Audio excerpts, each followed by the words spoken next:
Toronto Police Chief Mark Saunders says there is no cover-up in connection with a brutal beating allegedly at the hands of a Toronto cop and his brother. Saunders has come under fire over his defense of the investigation into the attack on Defonte Miller and how it was handled.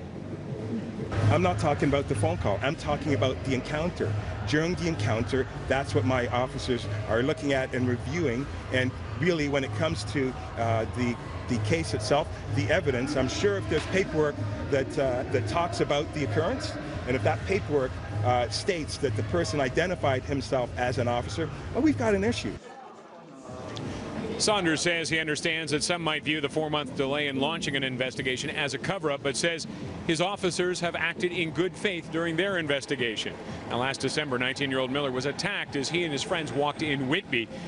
He was hit by a pipe and suffered broken bones and is going to lose his eye. His lawyer, Julian Faulkner, says all things lead to a cover-up. He says one of the suspects, Toronto Constable Michael Theriault, identified himself as a cop in the 911 call and at the scene, and it was never disclosed.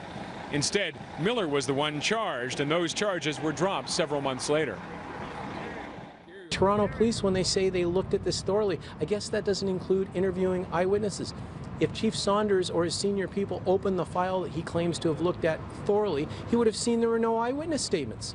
The first thing he would do is, as a chief or a senior official would do as an investigator, say we need the eyewitness statements on what happened. None of that happened. Faulkner also wonders what, if any, role the suspect's father, a senior Toronto police officer, played in this. Now, Faulkner says the SIU only became involved after his office notified them. He says Toronto and Durham police never did.